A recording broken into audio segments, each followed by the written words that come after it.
বের হইতেই দেরি করে ফেলছি আমি।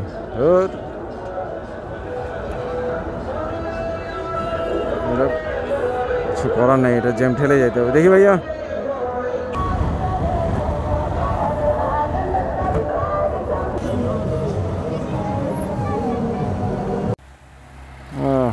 অনেক কষ্ট করে এই পর্যন্ত আসছি।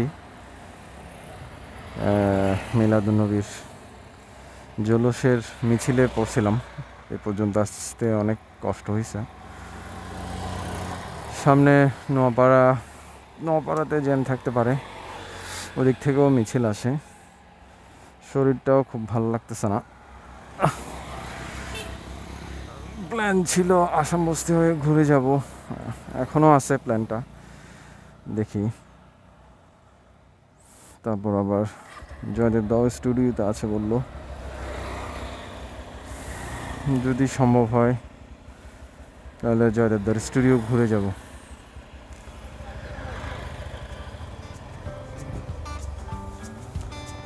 এই মুহূর্তে চা দরকার খুব।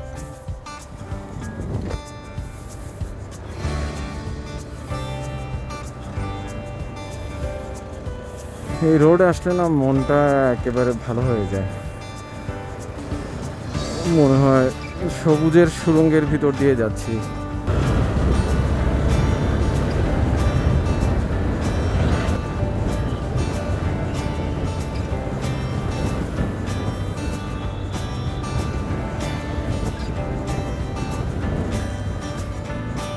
রাউজানে আমরা এই পথে 3 দিক দিয়ে যেতে পারি।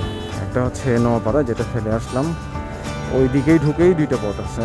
একটা গেছে কাগতিয়া বাজার হয়ে, আর একটা গেছে হচ্ছে আধারমানিক দিয়ে, আর একটা সামনে চুয়েটের পাশ দিয়ে পাহাড়তলি পাশ দিয়ে একটা রাস্তা গেছে। 3 দিক দিয়ে যাওয়া যায়। যদি আরও একটু দূরে দিয়ে ঘুরে যেতে চাই তাহলে আসাম বস্তি হয়েও রাস্তাটা দিয়ে যাওয়া যাবে। তার মানে 4টা রাস্তা দিয়ে রাউজান যাওয়া যায়। একটা হচ্ছে নোয়াপাড়া দিয়েই 2টা আছে, একটা পাহাড়তলি আর একটা হচ্ছে রাঙ্গামাটি হয়ে। আমাদের রাউজানবাসীর জন্য কমিউনিকেশন খুব একটা সমস্যা না, তো যাই হোক যাওয়া যাবে, একটা না একটা পথ খোলাই থাকবে। খুব বেশি রাশ নিয়ে যাব না, এমনিতে গরম, তার উপরে কোমর ব্যথা, আস্তে ধীরে যাই সম্ভব। আমিও হুদাই প্ল্যান করতেছি যে আসাম বস্তি দিয়ে ঘুরে যাব। সুখে থাকতে ভূতে কেলায় কথা শোনা, সেটাই হয়েছে। যাই না এখনো, দেখা যাক।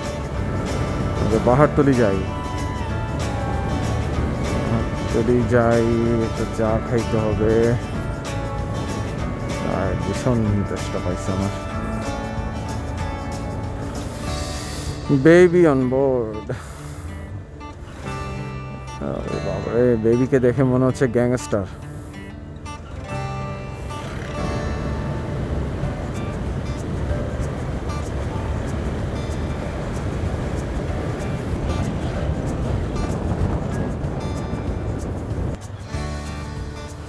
পাহাড়তলি তো চলেই আসলাম, চা খাওয়া দরকার এখানে। আচ্ছা, সামনে যাই। তার মানে আমি আসাম বস্তি হয়ে যাচ্ছি, এটা ডিসাইড হলো, কিন্তু জয়দেবদার স্টুডিওতে যাবো কিনা এটা এখনো ডিসাইড করতে পারিনি।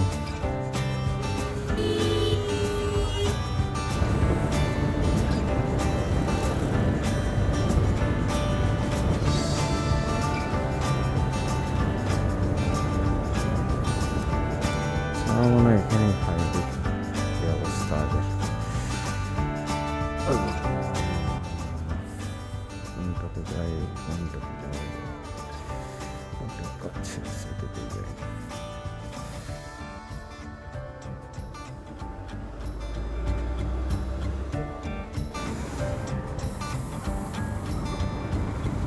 যাক, চাটা খেয়ে বেশ ভালোই লাগতেছে এখন।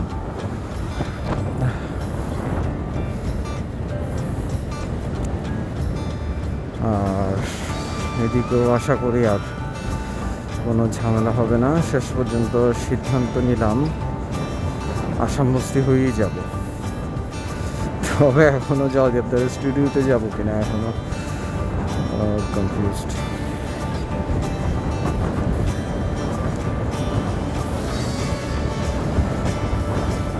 যখন বাইক রাইড করি তখন সবচেয়ে সুন্দর সময়টা আমার কাটে, সবচেয়ে ভালো লাগে সময়টা, খুব এনজয় করি আমি। খুব যে ভালো রাইড করি তা না, কিন্তু খুব এনজয় করি। ইচ্ছা আছে বাংলাদেশ ট্যুর দেওয়া, ইচ্ছা তো হয় বিশ্ব ভ্রমণ করি বাইক নিয়ে, কিন্তু অনেক অনেক কিছুই আছে যেটাকে পাশ কাটিয়ে যাওয়াটা সম্ভব না। যাই হোক, জীবনে সব কিছু পূরণ হবে এমন তো কথা নেই।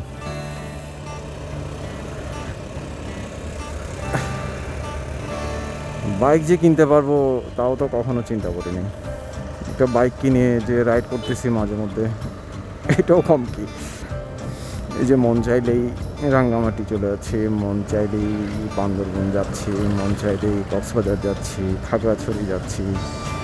কিছুদিন আগে মাসখানেক হবে অথবা মাস দুয়েক আগে গেলাম হচ্ছে রাজস্থলী হয়ে ওদিকে একটা সীমান্ত সড়ক হচ্ছিল, পুরোটা কমপ্লিট হয় নাই। ওখানে আমরা 4জন গেছিলাম, আমি সরোয়ার, পিপুল মামা আর সুমন ভাই।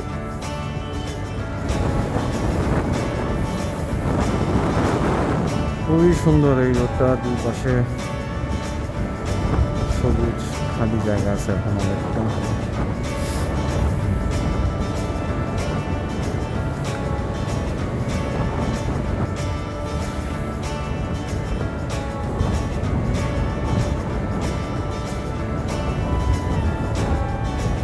এই জায়গাটা অসাধারণ লাগে, একেবারে পুরোটাই সবুজ খালি, অনেক দূর পর্যন্ত চোখ যায়, মানে চোখের একটা আরাম আছে। পাহাড়গুলো দেখা যাচ্ছে দূরে।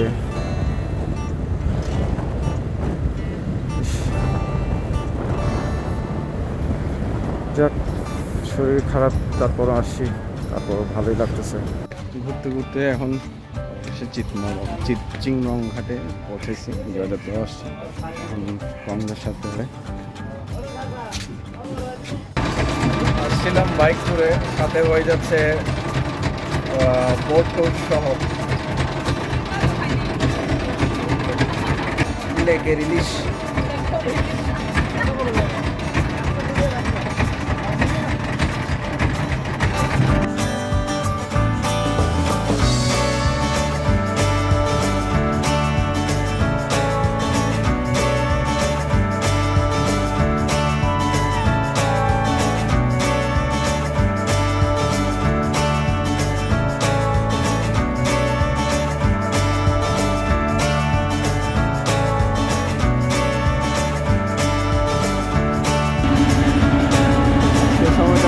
ভালোই কাটলো।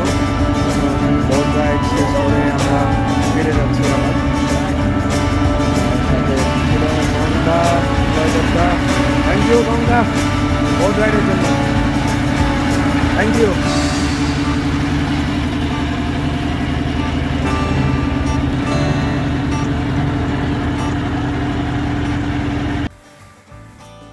ওকে, বাইক ট্যুর করতেছে, বোট ট্যুর হইলো। যাওয়ার ইচ্ছা ছিল আসাম বস্তি দিয়ে, কিন্তু কিছু পথ জয়দেবদার সাথে যাবো, জয়দেবদা আছে সামনে। ওকে, যাওয়া যাক।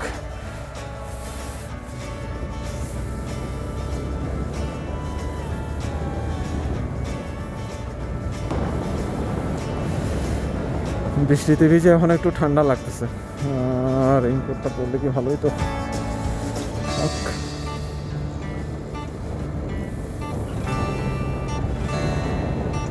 যাক, আসাম বসে আর যাওয়া হইলো না। আসাম বসে গেলে অবশ্য জয়দেবদার স্টুডিও হয়েই যাইতাম, যেহেতু ওনাদের প্ল্যান ছিল বোট রাইডের, সাথে আমিও জুটে গেছি। বেশ ভালোই হলো আজকে।